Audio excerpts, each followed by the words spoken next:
The golden verses of the Pythagoreans is the title given to a comparatively brief poem, the original authorship being unknown. Traditionally, it is believed that these verses were written by Pythagoras himself. There is much to indicate the possibility, but the actual facts are not available. We know, however, that at a comparatively early period, these verses were regarded as a true exposition of his teaching, and the internal content binds them very closely to the school of Pythagoras. As we realize, very little has come down to us in the actual words of this great Greek philosopher. He is recognized and revered principally for the mysterious impact which he bestowed upon the entire field of classical learning. Nearly all who came after him in Western culture have admitted indebtedness to his system. Yet this system has survived mostly through interpretation and commentary by other persons. Pythagoras flourished in the 6th century before the Christian era. His school at Crotona was ultimately destroyed by vandalism, and it is believed that the master himself was martyred. At the time of the destruction of the academy, or institute, the buildings were burned, and it is assumed that this is the cause of the loss of such manuscripts or documents as might have survived about him. We also know that he was little given to placing his teachings in written form. He taught mostly in person and by conduct, and therefore only those who received advancement within his school were permitted to have direct contact with him and to receive orally the instruction which he bestowed. Some fragments in writing, either his own or notes by his disciples, did survive. These have more or less disappeared in the course of time, unless we are to assume that the best of them have been gathered into the golden verses. One of the outstanding interpreters and commentators upon these verses was Heracles, and we are indebted to him for the form and beauty with which the verses have descended to our time. Nor should the student expect to find within this brief structure any elaborate dissertation upon Pythagoreanism. As again might be suspected from the nature of the man, the verses are very largely a summary of the practical aspect of philosophy. In these verses, a way of conduct is exemplified, and the truth seeker is brought into gentle but strong association with the Pythagorean mood about learning. It was evidently the teaching of this great philosopher that all philosophy was for two purposes, and that by various applications these purposes led to ultimate enlightenment. The first end of philosophy was the life of virtue, and the second end of philosophy was the restoration of the state of the soul in its relation to truth. This was conceived to be a twofold path, because in the first part, man, by a series of decisions made in his own nature and of his own free will, qualified himself for learning.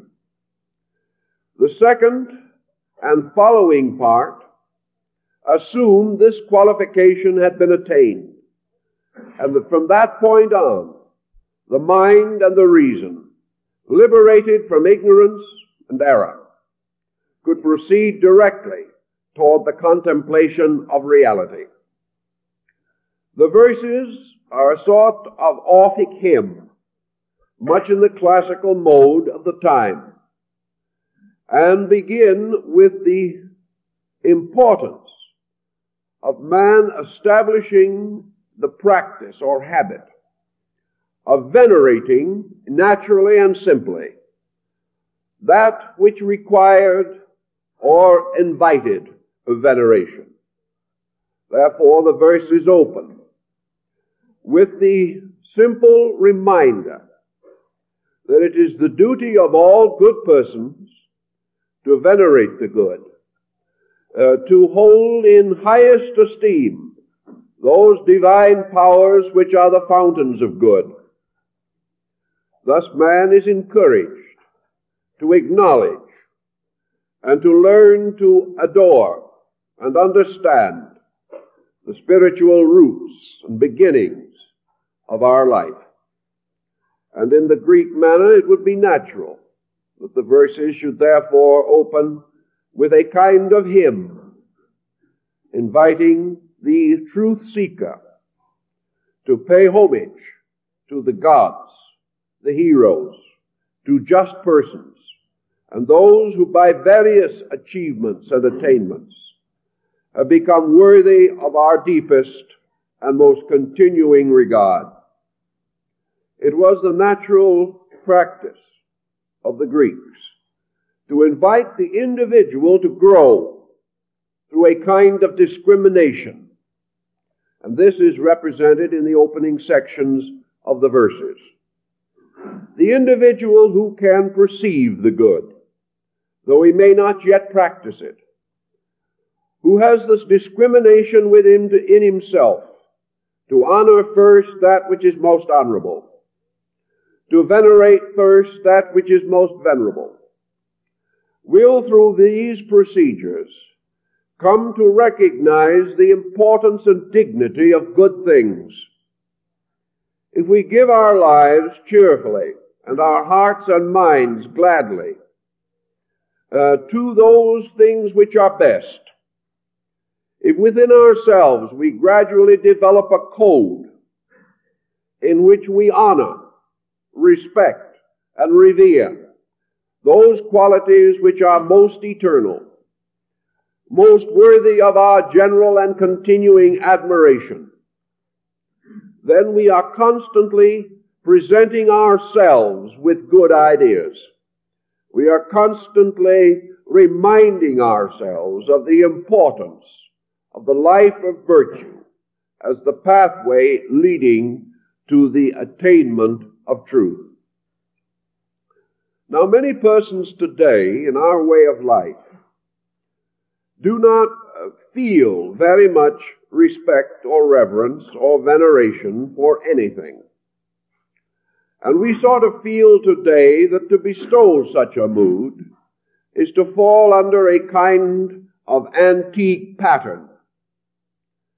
Yet, Pythagoras was probably wiser than most moderns, not in the fact that we should go about worshiping each other. Such was not the intent of the verses, but rather that we should have discrimination enough to choose to bestow our largest admiration upon that which deserves it. For only by so thinking and feeling, only by giving of ourselves to that which is a just and legitimate requirement, can we maintain our own orientation in this world. One of our troubles in the modern world is that we venerate the wrong things. And because man is a venerating creature, he must have his heroes. We all must respect something. And Pythagoras points out that when we respect that which is superior, we inevitably incline ourselves to become like that superior. Where our heroes are, there our allegiances are also. And that which we really believe to be better, we inevitably and instinctively emulate. If therefore we emulate the wrong things, if we choose our heroes from the wrong levels of attainment, then instinctively and clearly we are indicating weaknesses in our own natures. Everywhere, in everything, man should reserve his respect for that which challenges him to greater attainment. The craftsman instinctively respects a superior artisan, one whose knowledge is greater than his own. The average musician respects the greater musical genius. The average physician respects the great physician. All of us are inclined to respect achievement in fields that we understand.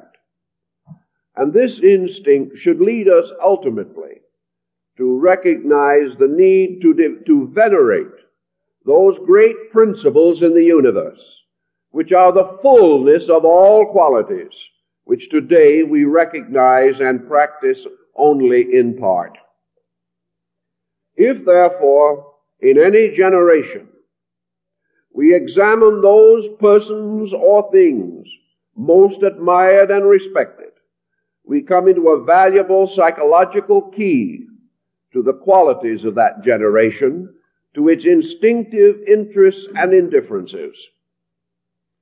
If we then are to progress along the way of philosophic enlightenment, we must begin to respect those qualities, those beings, those principles in nature toward which we are striving, and which we must visualize, at least within ourselves, if we are to have the courage and industry to proceed to the attainment. This then becomes a continual, gentle remembrance of great and good things, and our willingness to choose between good, better, and best, always seeking to discover the best, and by so doing to challenge ourselves to be like the best. I think this more or less summarizes the opening thought of the verses. From this opening thought, we then move naturally to the beginnings of philosophy. And these beginnings have to do with the refinement of conduct. All growth begins with a kind of dedication. The individual cannot proceed unless he regards the end to justify the effort. Unless he has purpose, he will never move directly toward it. Unless he has an archetypal conviction, he will not live according to that conviction. Thus we come upon what might be termed the theological overtone of the verses.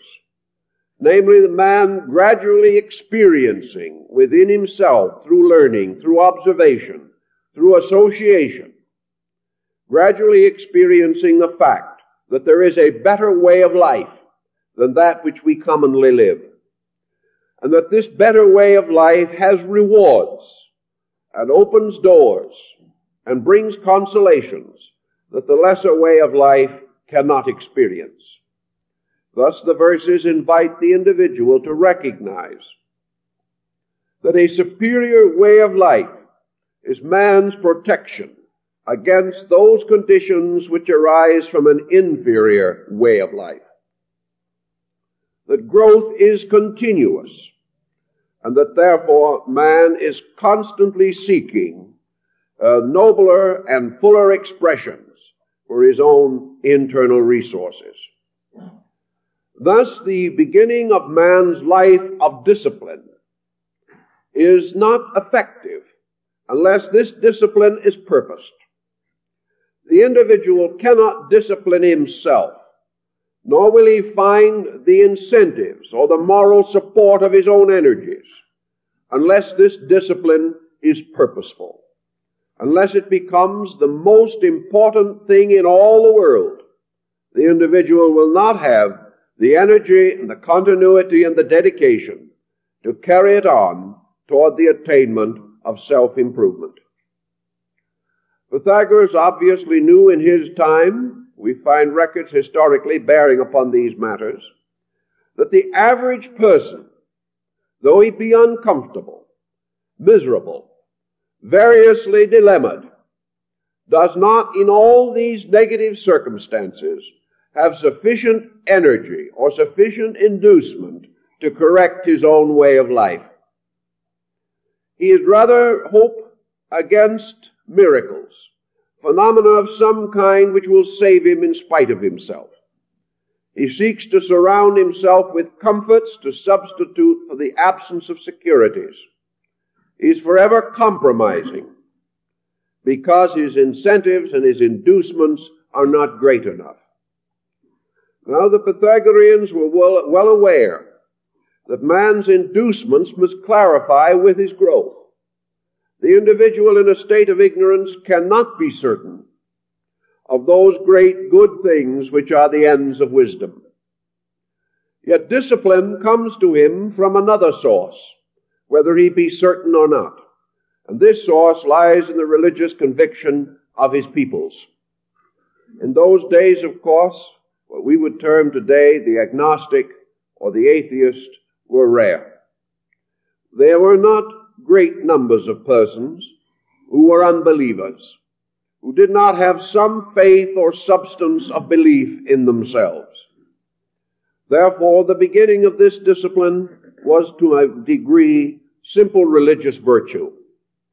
The individual standing in the presence of the Decalogue delivered by Moses, or listening gently and quietly to a reading of the Beatitudes, was moved not by reason, but by faith, by the recognition that these words, these commandments, these great institutes were wise, were benevolent, and were so considered as to make life best for him.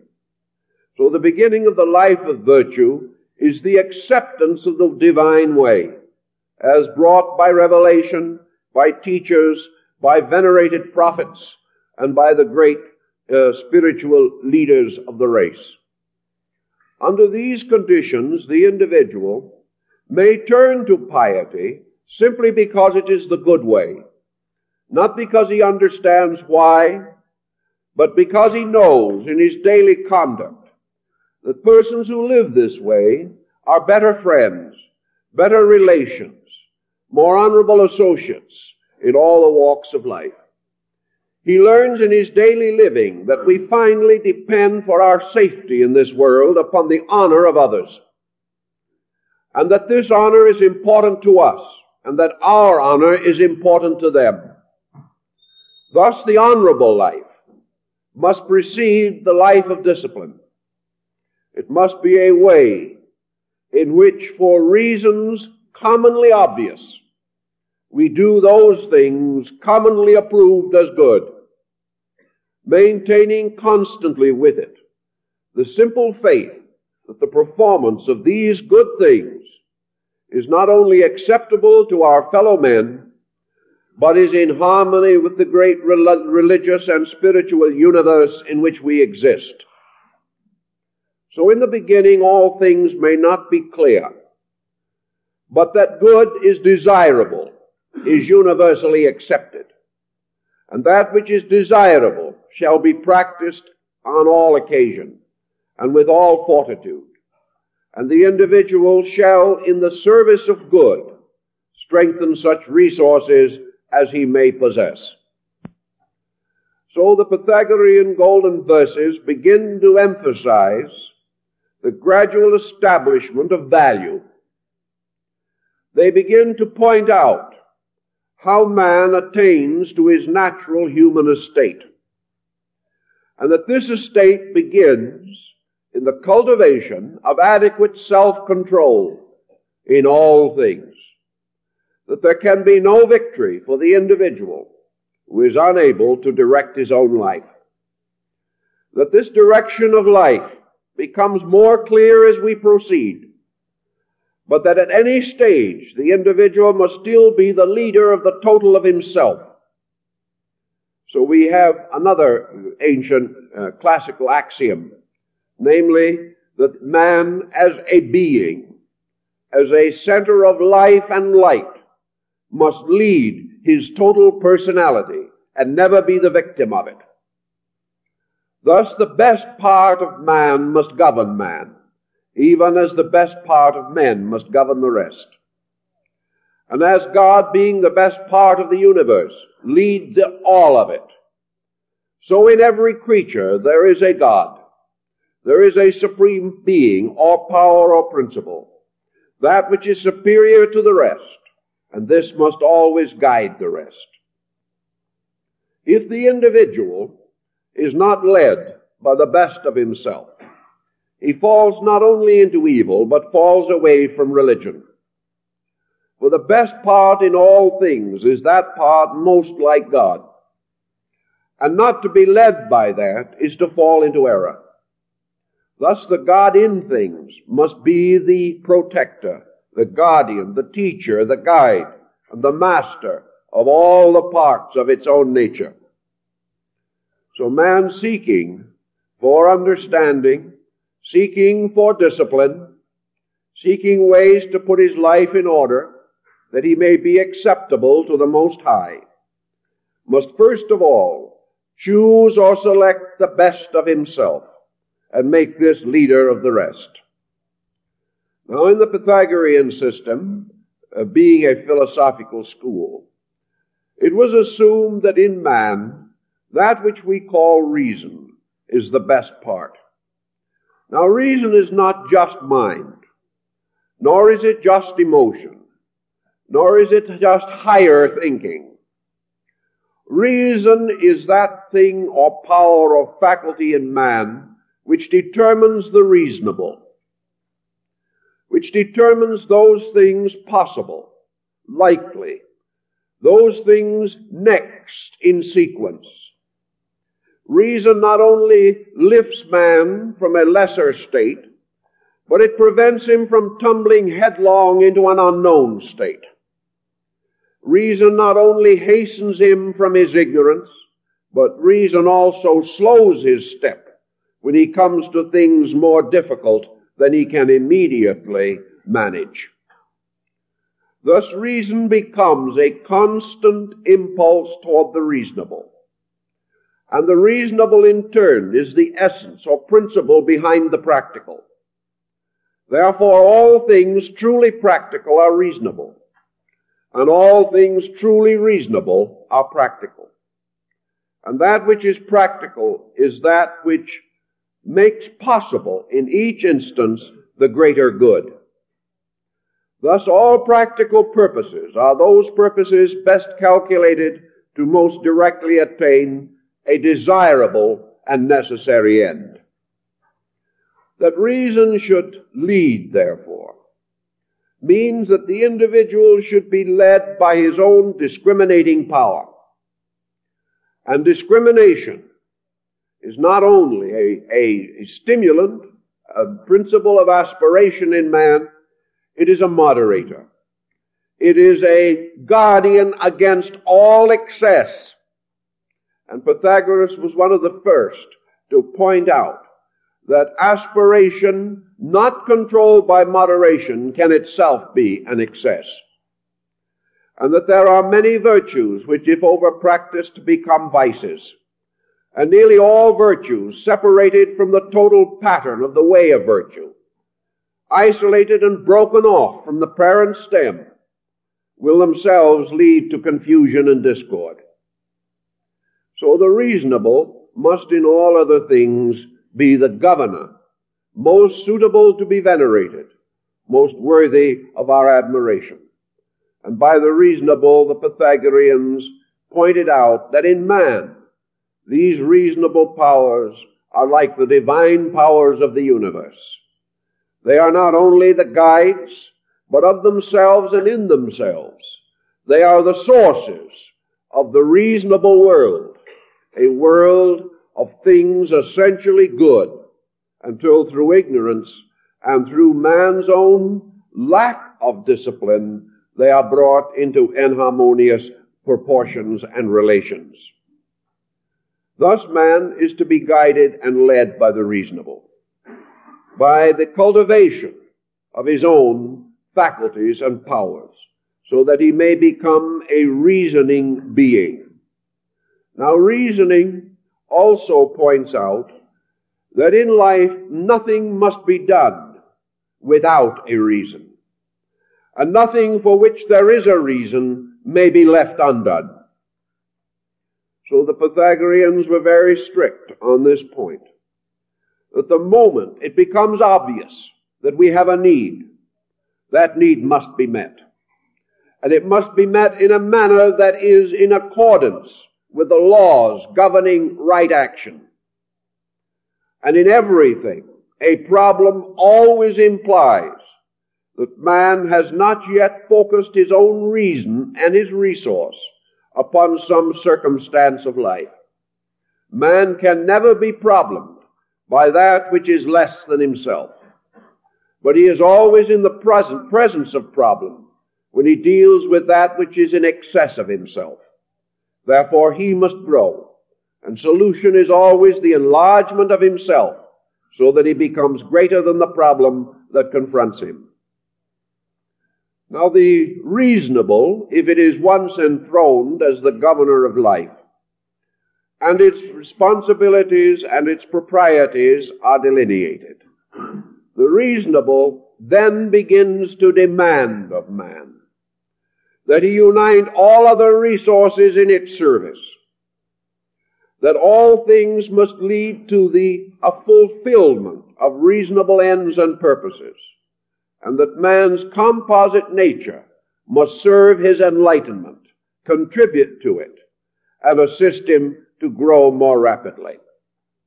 The Pythagoreans then begin their natural disciplines, the disciplines of reason, by telling the individual to look into himself.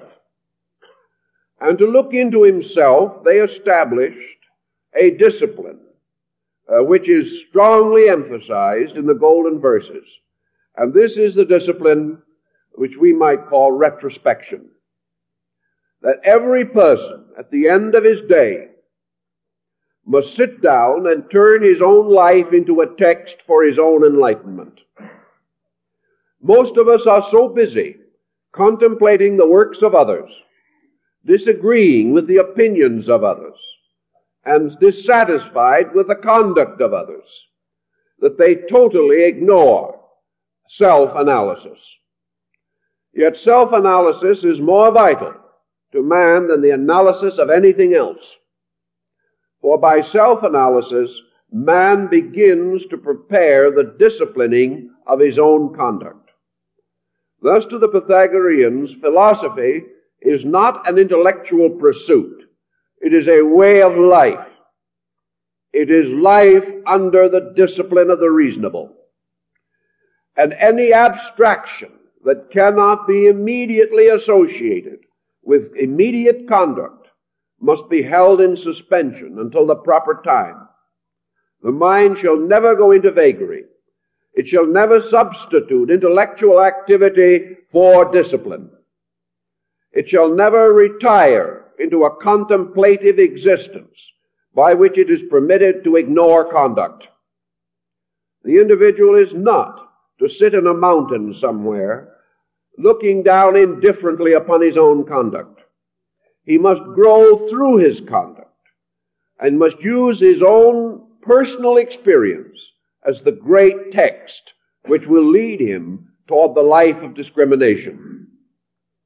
If he becomes sincere in this, if he is honest, he will then be able to look back not only upon the preceding day, but perhaps upon preceding years, and begin to benefit by the things that he has along the way rejected. Man is forever rejecting truth. the moment this truth appears uncomfortable, the moment it differs from his own personal pleasure, will, design, or opinion, he promptly forgets it or ignores it. But out of his retrospection, he may restore it again as a guide and lead to conduct. In going back through the day, the verses tell us that it is the duty of each individual to perceive through contemplation those procedures which he has practiced and the results which they have attained. He should search for those things which he has done well and observe the useful consequences. He should perceive those things which he has not done well and notice how they brought misery or misfortune upon himself and others. He must search out also the good things which he has not done, which had he performed them would have gained advantage to his world or to himself. Also the things which were bad which he has performed, and should gradually use his own life as a textbook. He may always say to himself in the Pythagorean mood, if I am not happy, if I am not adjusted, if I am not constructively dedicated, then there is something wrong with me. Now Pythagoras makes this tremendous point that it is utterly worthless for an individual to be miserable and at the same time say that he is right. He cannot. He may be right in a sense, but that sense is not great enough. He may have been true to the wrong things. His insight may not have been great enough to lift him above the level of problem. But the individual who cannot solve his problem in some reasonable way is not, as yet, capable of regarding himself as above error. He is imperfect, or his works are perfect. And that which is essentially true will never result in that which is essentially untrue. Always then, the individual's discrimination must be strengthened through the observation and reflection upon the consequences of immediate conduct. Man may also gain from this a certain reference frame. And having considered these matters in relation to his own nature, he may reconsider them in the nature of tradition and of example and of experiences with others around him, or out of the memory of his religions, philosophies, arts, and sciences. He will then observe that though they may be persecuted in their own time and regarded as offenders in their day, those whom the world best loves and most remembers are those who were true to the great discipline of ethics. That those who have practiced certain virtues have gained certain everlastingness as a reward. So the person, thinking in terms of self-improvement, can see not only a personal advantage but a universal advantage. He can perceive the justification, and he can also perceive that the attainment is possible, for others have attained it, and by attaining have become the universal benefactors of mankind. The verses then stress this important practical self-analysis, that the person should use his own life as a constant and immediate text, and by so doing, and using every available amount of reason that he possesses, he must begin to invoke the central part of life. For example, if an individual is utterly confused, and there is no center of integration within him, then obviously the divine part of his own nature is submerged. For deity cannot be confused. Truth and reason cannot be confused. And if man, looking upon a stormy sea within his own psychic life, sees within himself no strength, no hope, no verisimilitude, then that individual has failed or is failing to call upon those resources most available to him. He must then gradually restore the dignity of superiors within his own nature. He must do so because he must have leadership. The failure of central leadership means confusion and chaos, and no individual can do well in a chaos. Thus he must elevate some principle within himself, and this principle, by whatever name he calls it, is still the personification of the divine attribute. Some individuals in this emergency seek to draw into integration the concept of God, hoping in this to find an inward strength against outward stress. Others may seek to build character or conduct. They may say, at least I will be honest, or I shall try to see good in all things, or I shall place love above hate, or I shall place wisdom above ignorance, or I shall regard the need for the improvement and integration of my own resources. I will put learning above lack of learning. I will put knowledge above lack of knowledge. I will put order above chaos. Whatever we do, whatever decision we make, we must elect from our parts a leader, and that leader must guide us. And that leader must be some phase, value, or quality of good, something strong enough to inspire us to go on. The moment we establish this leadership, many of our troubles cease. Most of our chaos and confusion is overcome. The golden verses state it rather modestly. They say that the individual who has this true internal leadership suffers from a minimum of ills. Whereas others have many disasters, this leadership gradually reduces disaster. We may not immediately dispel all of it, but that part which we cannot dispel, we are now enabled to meet and carry with natural dignity.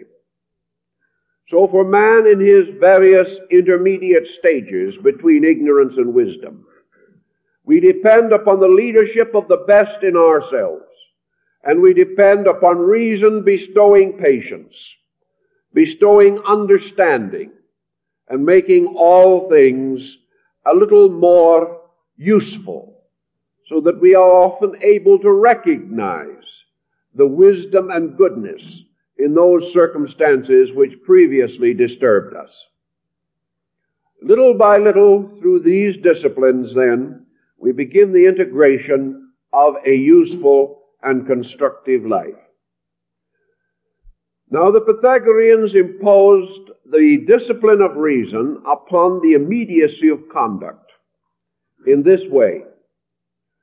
They said that man naturally is responsive to impulse, and that in a moment of emergency, the impulse comes first and the reason comes later.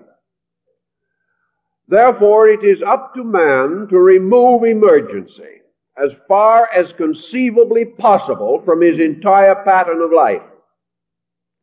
Emergency is not as stupendous, tremendous, or inevitable as we think. That which most frequently and easily corrects or prevents emergency is moderation. Nearly all emergency arises from an immoderate situation. Emergency, for instance, arises when we have delayed too long in the use of judgment.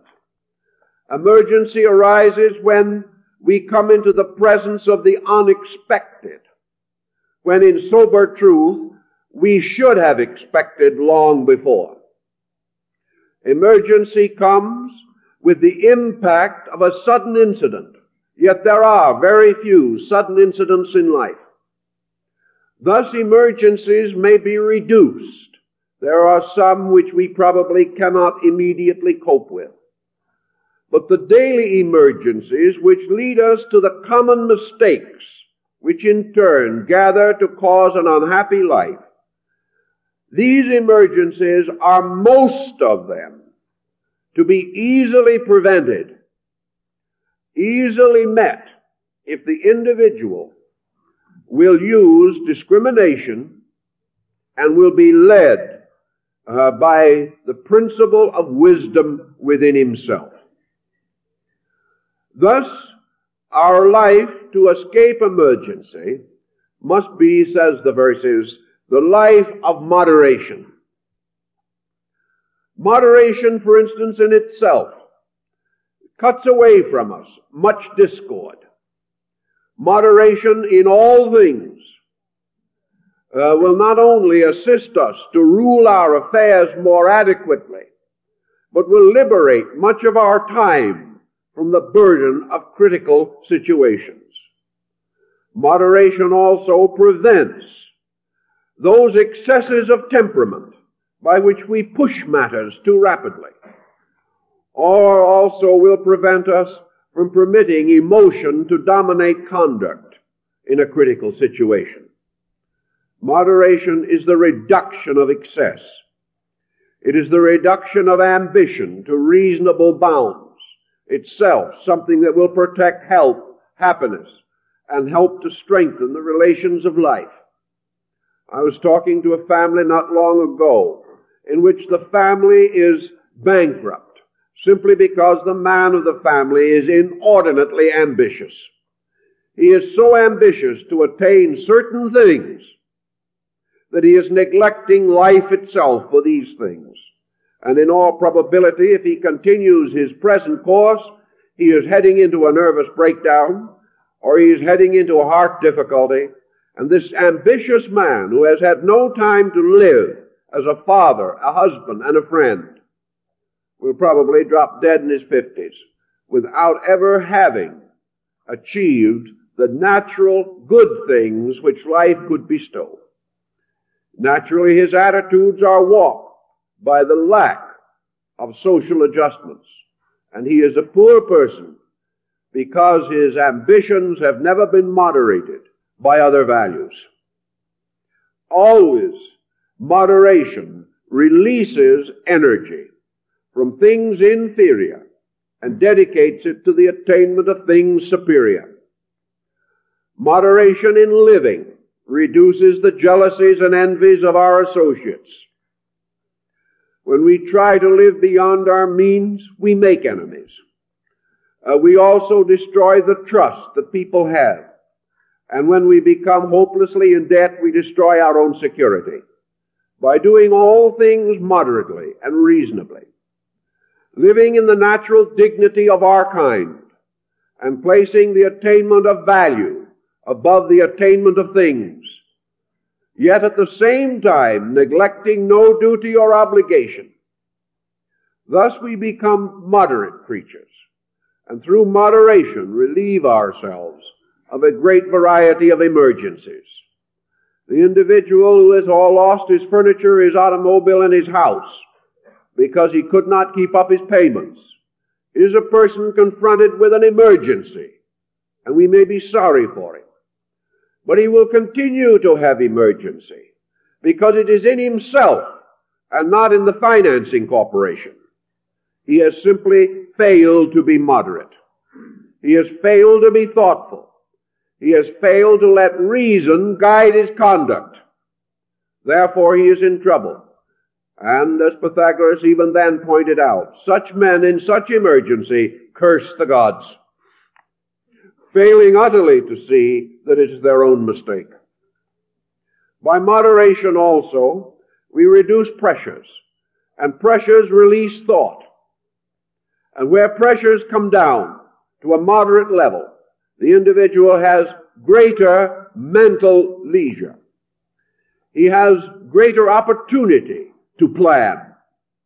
The more emergency-filled his life is, the less energy he has for planning and purpose. And ultimately, he becomes totally absorbed in his desperate effort to adjust to the moment. He lives for the moment. and dies in one of those moments. Thus, the disciplines of Pythagoras begin with a very practical situation, namely this placing of a good shepherd, a leader of souls, inside of each person. This shepherd that is kindly to the wayward sheep, and even kindly to the black sheep, the one faculty in us which does not like to get better. And we continue to wander, but the good shepherd and his kindly dog, which is philosophy, for philosophy is the dog of wisdom, helps to bring back the sheep again, and keeps them in the sheepfold, which is the right way and the right place, and is security. Consequently, in all these things, man must become his own good shepherd, watching the flock of his emotions and desires, and making certain that the stray sheep does not fall victim to the wolf of avarice. If he is careful, thoughtful, and loving in these pursuits, he is already tempering himself, beginning to have the possibility of internal experience. For actually, when we put our outer life in order, we free our inner life.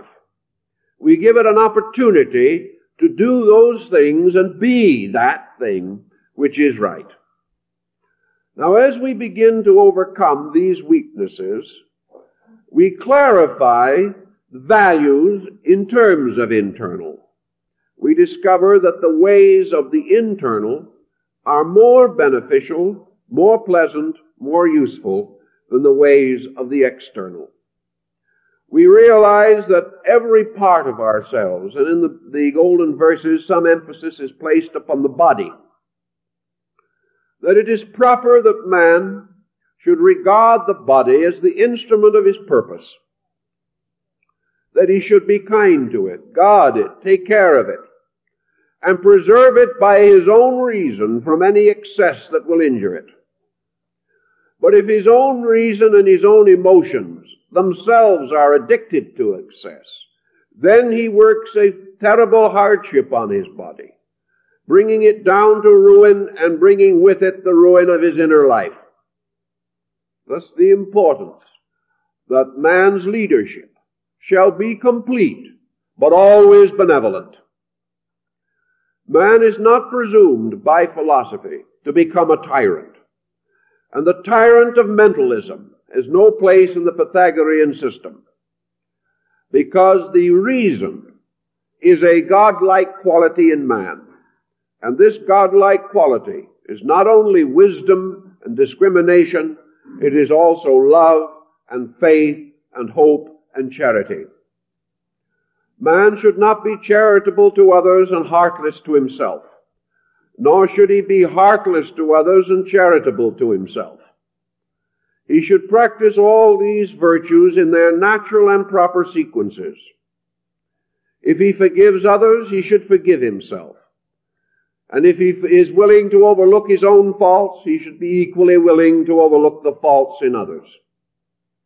He must have natural charity. And how is he going to attain this poise, this simple purpose which he wishes to achieve? He must then, according to the golden verses, realize always that to the degree he grows, he becomes a paternal or maternal being. Growth is always in the direction of parenthood. Growth is never in the direction of autocracy. Now, many persons imply that parenthood is an autocracy. And that is one of the tragedies that has burdened homes for thousands of years. The belief that the parent is by divine right the master and proprietor of his family. This is not true. The parent by divine right is the good shepherd of his family. Always. He is the one to whom that family has a right to turn for protection and for understanding. The obedience given to the parent is given not to a person, but to the principles for which that parent may stand. And Socrates probably paid with his life for telling his disciple that a wise son should instruct his father, and that the mere physical relationship of father to son does not permit the father who is ignorant to dominate the son who is wiser. But it is the natural desire of parenthood to lead constructively and benevolently. But parenthood is not limited to physical things, but it is an attitude, it is a concept. The moment an individual knows more, he is more patient. The person who knows more is best able to estimate the circumstances behind the weakness of others. And these circumstances, if understood, cannot lead to condemnation. We may advise, we may try to help, but it speaks very clearly in the golden verses that the wiser person, the adjusted person, the discriminating person, is not presumed to lock himself in endless conflict with others, nor is he to judge them, nor is he to condemn them. He is to understand them.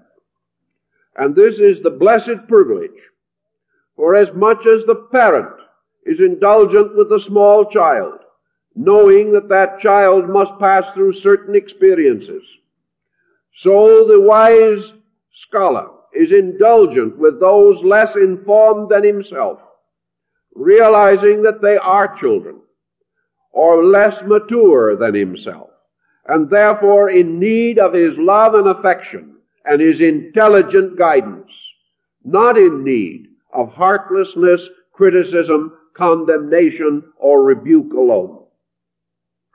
Thus, by wisdom, we gain patience, and by patience, all good things become possible. There is no substitute for it. By wisdom also we gain charity. And charity is not merely the sharing of goods. It comes from the Greek charitas, which means love.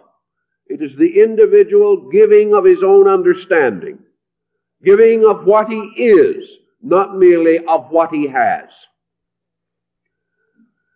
All these points are made in the golden verses simply because they are part of the process that frees discrimination from the tyranny of sense. Now, most persons are much more interested in advanced studies. They want to go on to very involved doctrines. And here Pythagoras, perhaps of all the great teachers, would not accompany them. He insisted that it was useless and valueless to attempt to develop special faculties of consciousness until the ordinary part of man was put in order. That we must build upon the firm foundation of achievement in small matters.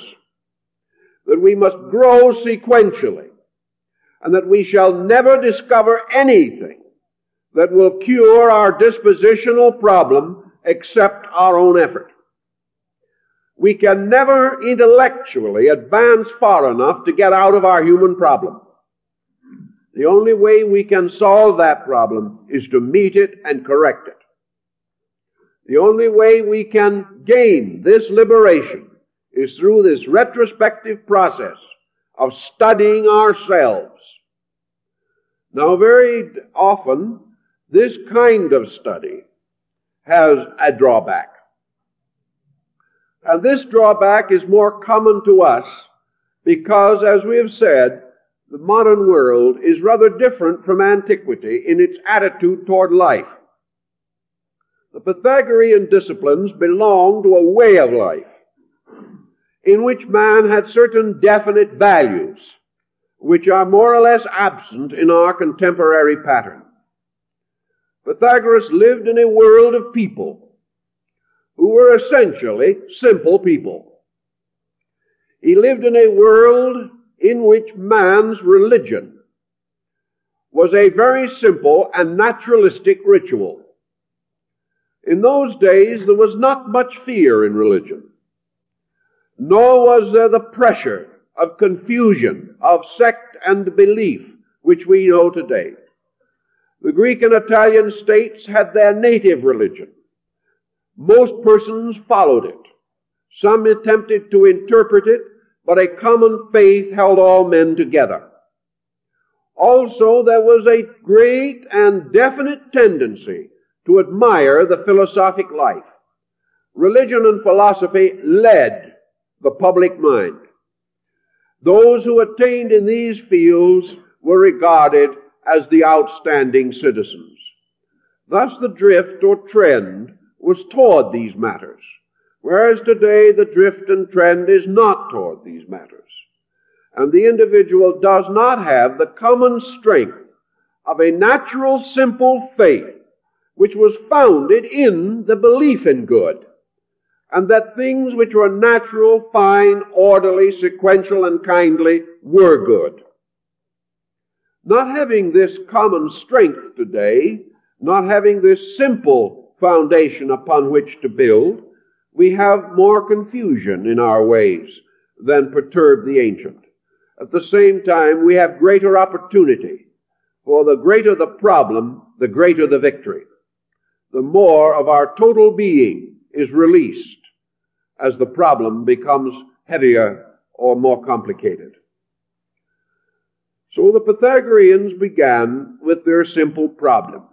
The beginning of the philosophic life is to live in a gentle, quiet, moderate, orderly manner, rejecting no responsibility that is real, accepting none that is false, living in a manner in which our association with other persons is as natural, kindly, benevolent as possible, rising above all suspicion, jealousy, fault-finding, and gossip, living simply a quiet, good life, seeking good in others. Now, says the person of today, that is all we need in order to be well exploited. If we just live that way long enough, we shall have nothing left. Pythagoras would probably have smiled at that question, because there were a few in his day that did not prosper so well on philosophy. Most of the great ones were not opulent, either by choice or by circumstances. Many of them by choice. Because as one Diogenes tells us, one of the best ways to prevent people from hating you is to not have more than they have.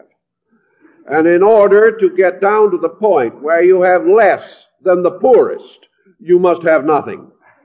But if you have nothing, no one else wants it. And that is the beginning of better relationships. Perhaps this is a little ridiculous, but it does point out a principle. And Pythagoras said, yes, if you live all these quiet virtues and at the same time have no reasoning power, no judgment, no fundamental foundation in integrity, then you will be well exploited.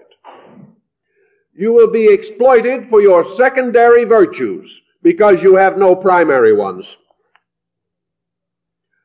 One of the primary virtues is not to be exploited, but it is to attain this end by reason, by judgment, by integrity. I believe there was a comedian here, W.C. Fields, some years ago, who pointed out that you cannot cheat an honest man. And it is very difficult, because the honest man does not expect a bargain. And nearly all trouble begins when we try to get something for nothing. From that moment on, we are ready to be exploited, because our own attitude is actually an open invitation to the dishonesty of others. And we will ultimately find someone who will take advantage of us. If, on the other hand, we expect nothing we do not earn, we have discrimination in matters of quality, we have foresight not to permit ourselves to become involved in situations we cannot control, and little by little we have ordered our own lives, we are going to be very, very hard to cheat. And at the same time, we will not have to be defensive all the time. We do not have to wonder whether the man is going to cheat us or not. The only reason we wonder is because we are more ignorant than he is. At least in one particular. He knows what he intends to do. We do not. But if in our own natures we have no weaknesses which can be exploited, no part of ourselves subject to bribe, no attitude which can be corrupted by the dishonesty of another, it's very difficult for such a person to get into serious difficulty. He must open his own way to it by being in some way compromising of his own principles. Thus it is true that discrimination and religion must go together. Just the blind statement of good and then the following of a series of platitudinous attitudes in which a kind of superficial kindliness radiates from us but has no strength behind it. That we are forever trying to help people, but we do not know what they need. The lack of integration indicates that our helpfulness is not rising from a great love of humanity, because if we loved humanity enough, we would grow strong enough to serve them well. It is usually merely a little escape of our own that we are nursing, rather than the great pattern of beatitude which we would like to assume to be there. So by gaining integration, by gaining this moderation of things, which prohibits us being moved into excess, we will not be contentious. We will not misrepresent ourselves to others. We will not take unreasonable advantage, nor will we attempt to dominate the lives of others, finding that we have all possible labor in taking care of ourselves. Now, some also take the attitude that this entire procedure moves toward self-centeredness, that the individual thinking constantly of himself will in this way lose sight of his social responsibilities. Again, what is his motive? What is the foundation of reason within himself? If in his case this reasoning power, becoming the master of his life, is a divinely enlightened reason, he will discover that it is only through the integration of himself that he can become a really useful servant of others. The individual who, forgetting himself, bestows his total life upon others is likely to be a greater burden than a help. And the person knowing not what to do, helping others to do it, only compounds the confusion. The blind lead the blind, and all fall into the ditch together. Therefore, the first duty of a leader is to make sure that his own eyes are open. And in order to have them open, whether it be in the simple leadership of home and family, or in the greater leadership of nation or race, the leader must have internal resources greater than his followers, or he is not justified in leading them. And these resources must be good. They must be resources founded in virtue, guided by wisdom, moderated by reason and judgment, and given constant vitalization by the impulses of virtue and truth. When these things are present, then good results. and the individual finds his growth and his natural way of life constantly enriching. Thus Pythagoras pointed out again that the Pythagorean way of life was not for everyone at any given moment. He could not cause the individual to come into those emergencies of life by which decision is necessary. He could only point out that once the individual has determined to improve himself, it can be accomplished.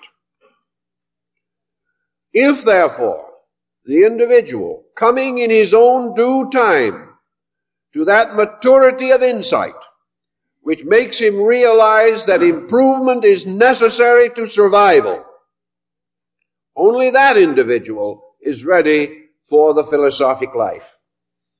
And having made this dedication, he can then proceed as far as his own integrity will sustain him. And he will go as far as his insight will sustain his determination to succeed. This was called the philosophic few, that group that had reached the point where it had suddenly realized that its trouble was due to itself. The world was then divided into two parts.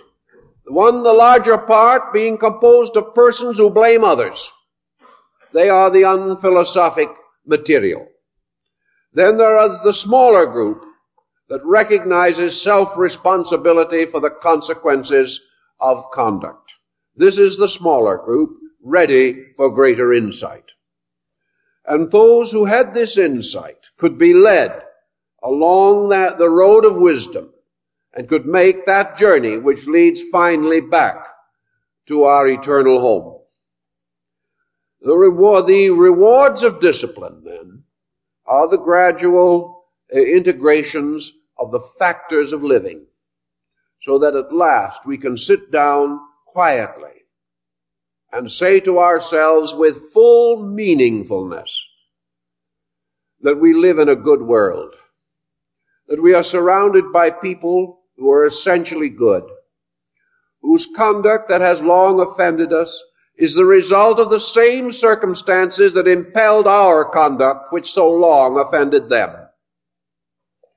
That we are all moved by the same non-tranquilities, and that by patience and growth we have grown, and that by patience and growth they will grow.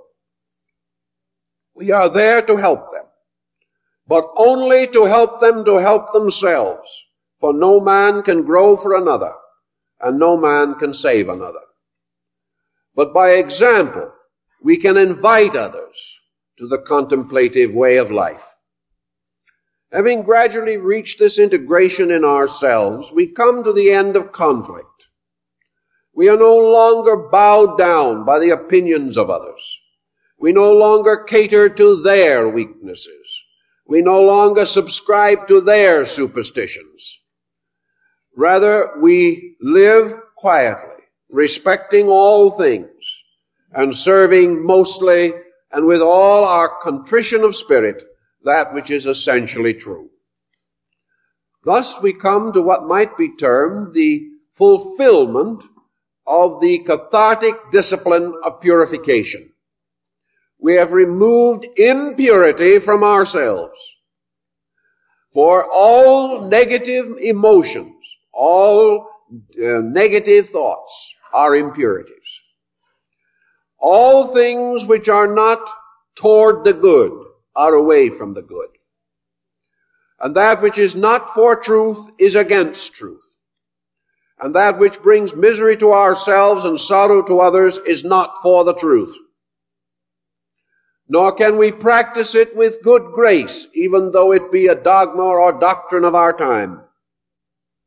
We must be superior to these things, for we find that dogmas and doctrines are man-made formulations around ideas essentially superior to these doctrines.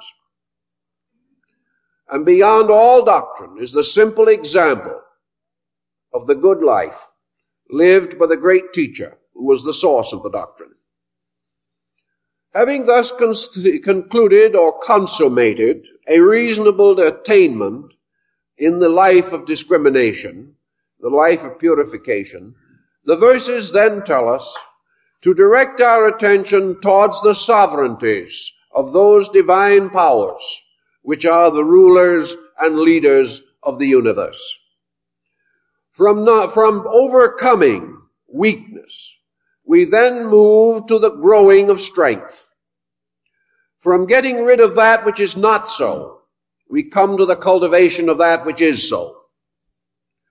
In other words, we rise above the not self, the illusion in man, the egoism, egocentricity and selfishness, which have so long disfigured the human personality. And being freed of these lesser despots, having escaped from the tyranny and anarchy of self-will, the individual is ready to contemplate the mystery of the divine will. And all allegiances must be moved from that which is essentially human to that which is essentially divine. Yet at the same time, we must know the divine through the human, but we must understand the human through the divine. They are conditions, degrees, and excellences of each other.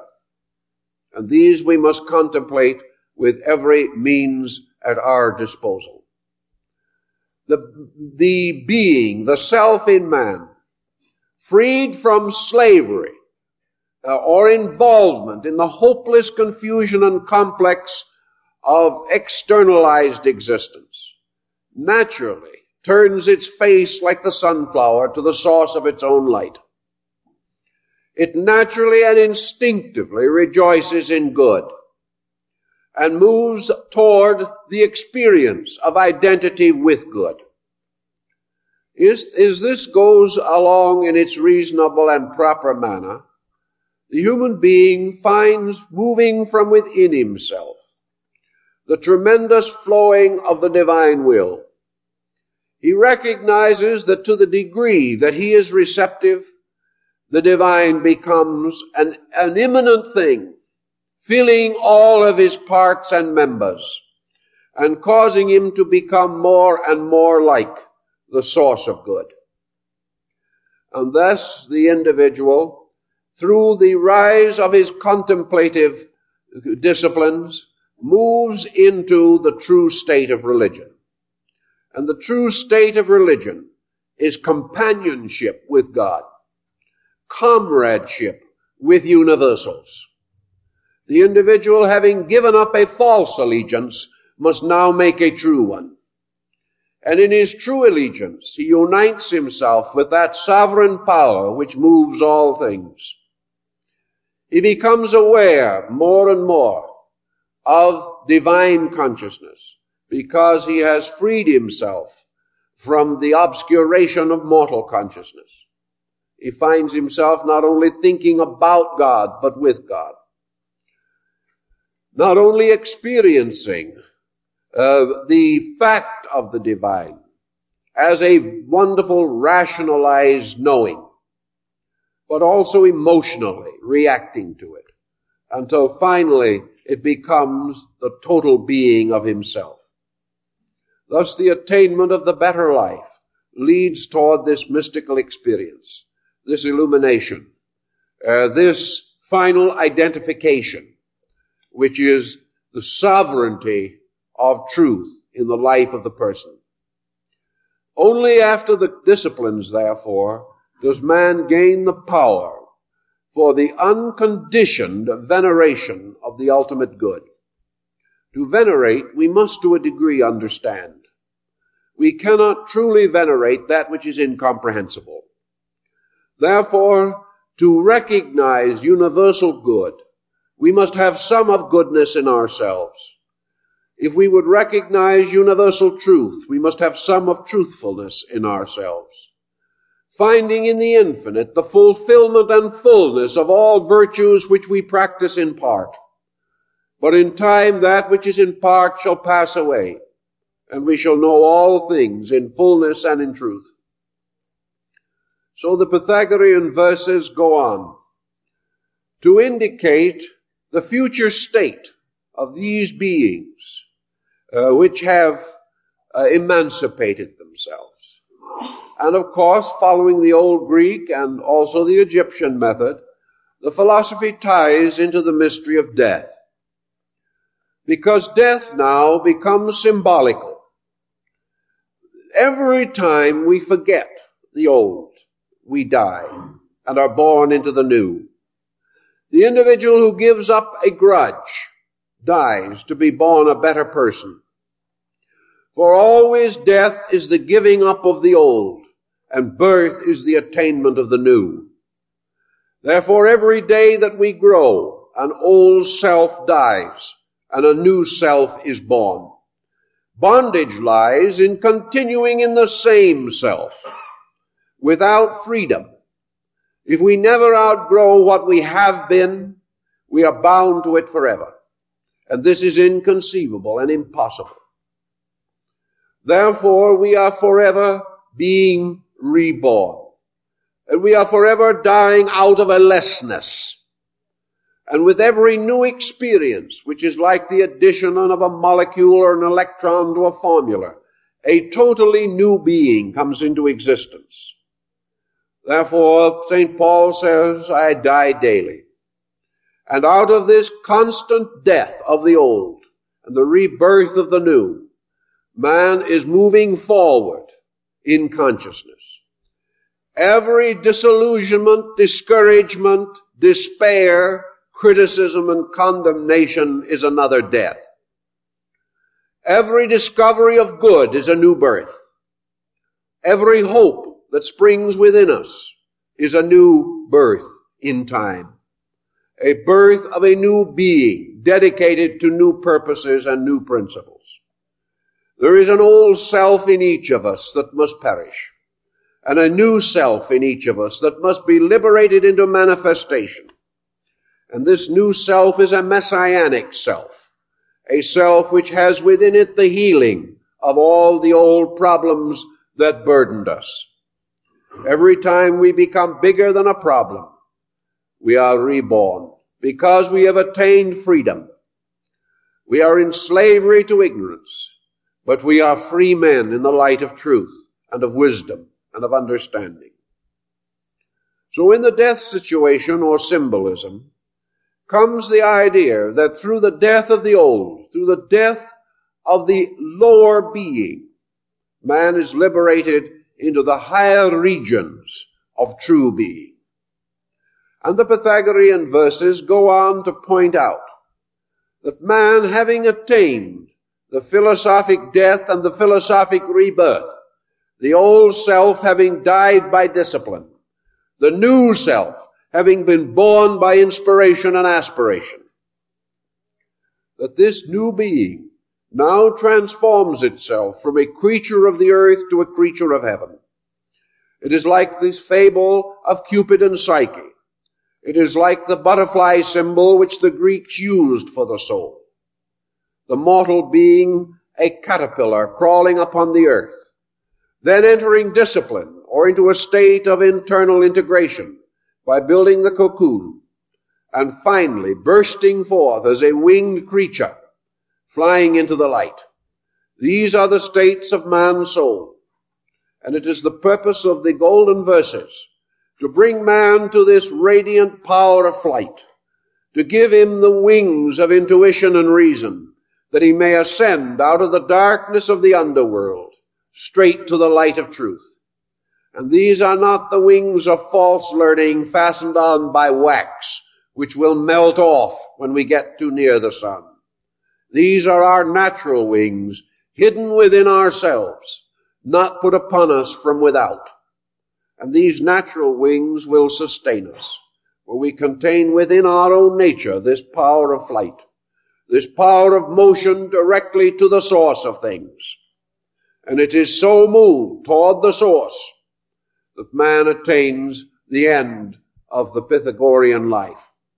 So the golden verses declare that at the end of man's search for reality, he shall himself truly become as the gods, knowing good and evil.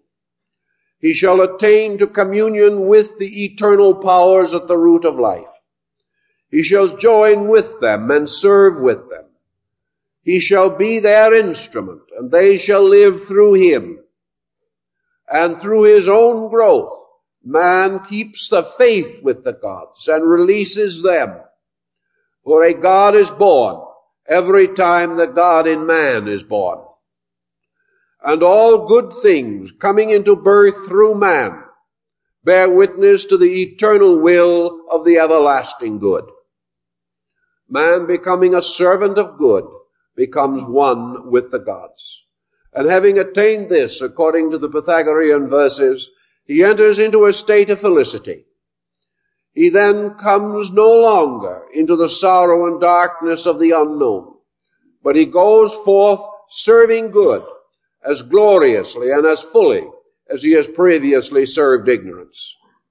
Now, if we look upon man at his present state and see how he wanders on year after year, generation after generation, age after age, performing these same mistaken things, which have mutilated and distorted history since the beginning, we find that man has an almost inconceivable capacity to continue, to do things as they have been done, to continue the processes which have become natural and familiar to him. If therefore this man becomes enlightened, if he truly becomes one with the divine power, he may then subsist continuously in this, finding a way of life as glorious, as happy, and as extensive as his more miserable existence is today. He will find then that all institutions which are necessary for his good will flourish, that his life and his world will be enriched, that peace will come to him, that the great enemies, sin and death, will disappear. If not literally, their power over him will vanish. For it is not death, but the fear of death that slaves men to mortality. All things not good vanish away in the light of good.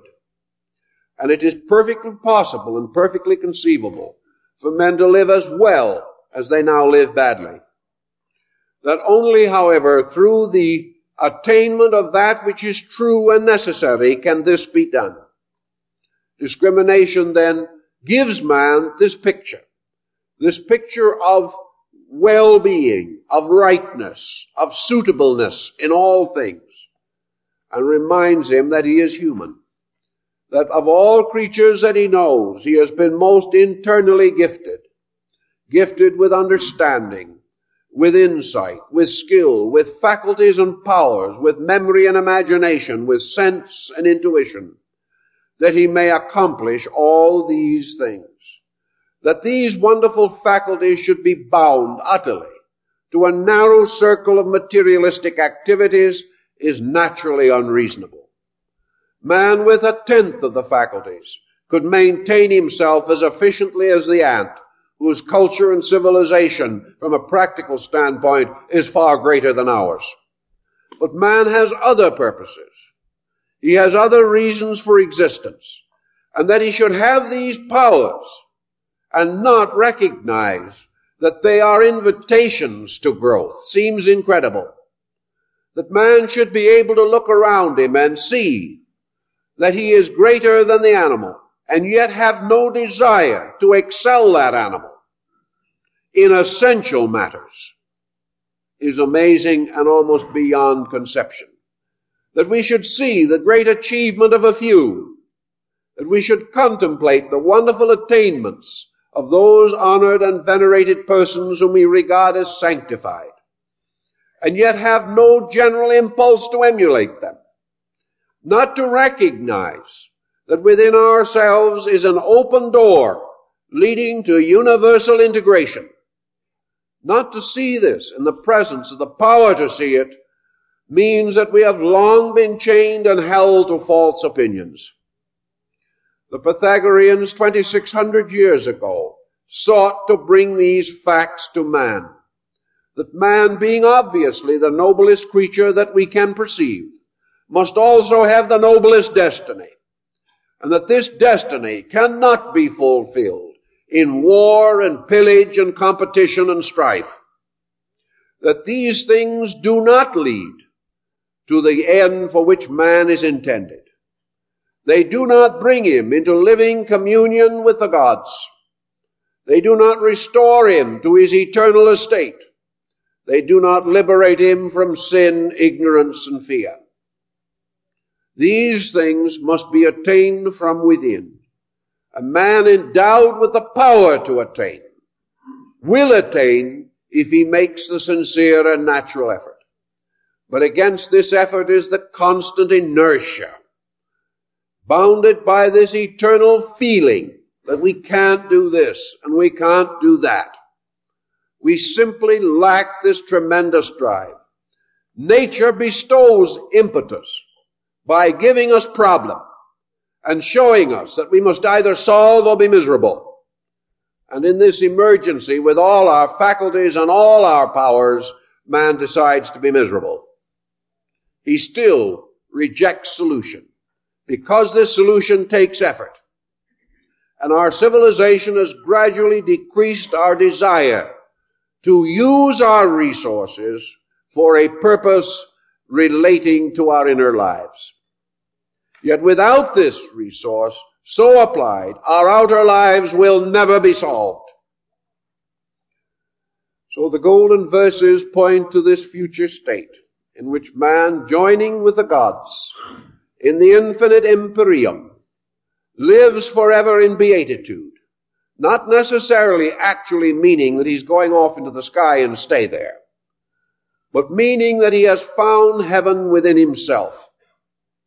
That when he turns inward, he turns upon the countenance of the divine being.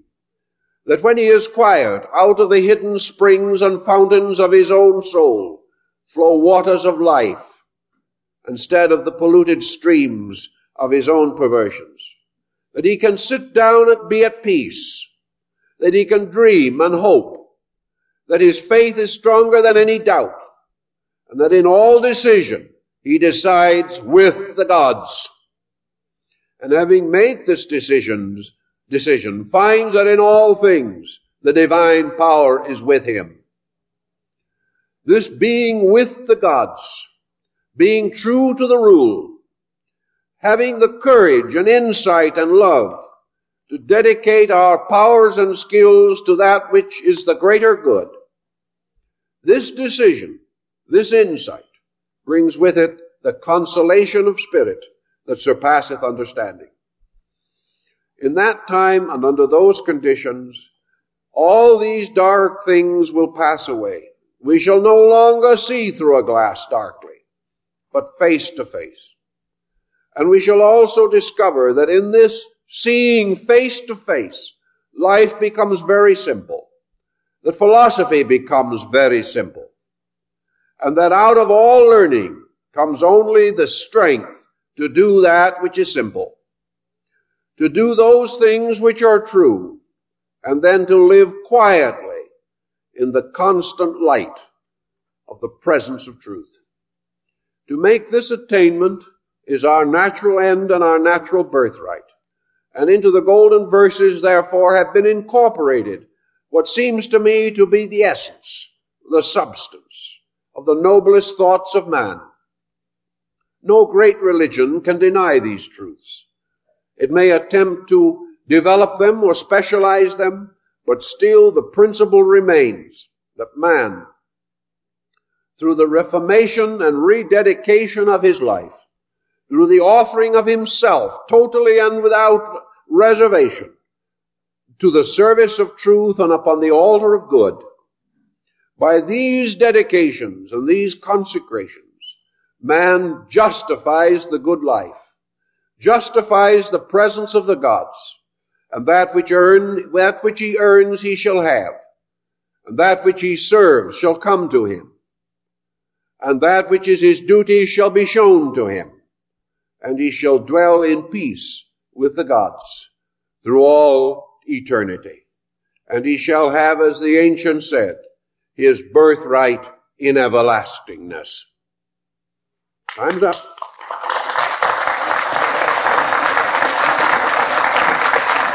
Now, I'd like to make a couple of announcements. Next week, we are going to go in somewhat into the problem of Christian mysticism as it relates to man's instinctive search for reality. We're going to specialize and develop somewhat the material of today, but there is now a new dimension added, and that is the Christianized concept of the mystical experience as found in the writings of the early Christian fathers and mystics of both the Catholic and Protestant denominations. And the subject will be The Dark Night of the Soul, taken from the title of a mystical book. But I think you will find it a rather worthwhile and stimulating line of thought. Now, on Wednesday evening, we're beginning a series of courses at headquarters. I'm taking a series on astrotheology, or the effect of the belief in the heavens, the heavenly bodies, and the motions of stars upon the development of man's religious life. Now, a great many people today are worried about Asiatic influenza. How many people know the meaning of the word influenza? It means, literally, bad influence from the stars. That's how the word came into existence. So if you have influenza, you have a bad star somewhere. Or if you have a disaster, you have an unfavorable star. Dis and aster, an evil star. So these terms, which even in our language have come to us, may remind us that philosophy is deeply involved in these problems. I'd like to also call to your attention that we have articles on the Pythagorean system of philosophy in some of our publications.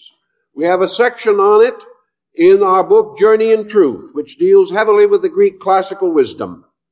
We also have an article on the Pythagorean system of numbers in our book, The Phoenix, and also extensive article on Pythagoras in our symbolical philosophy book, the large volume that we have had reprinted in photographic process. So therefore, you can have material about this school and its teaching from our publications. Let me also call attention to our Christmas booklets, which we hope you will find useful as Christmas cards. If you do some of your Christmas shopping with us, it will, we think, make more meaning in many instances to your gifts, also simplify your problems, and provide you with the consolation and understanding that sometimes ideas are better than things as gifts. And perhaps we need the gifts of ideas and ideals more than other things at this particular time. I'd like to also invite your consideration to the counseling service offered by the Society. A number of persons are taking advantage of it, not to get out of trouble, but to keep out of trouble. And if anyone has any interest in that subject, there is a leaflet on the table explaining this service.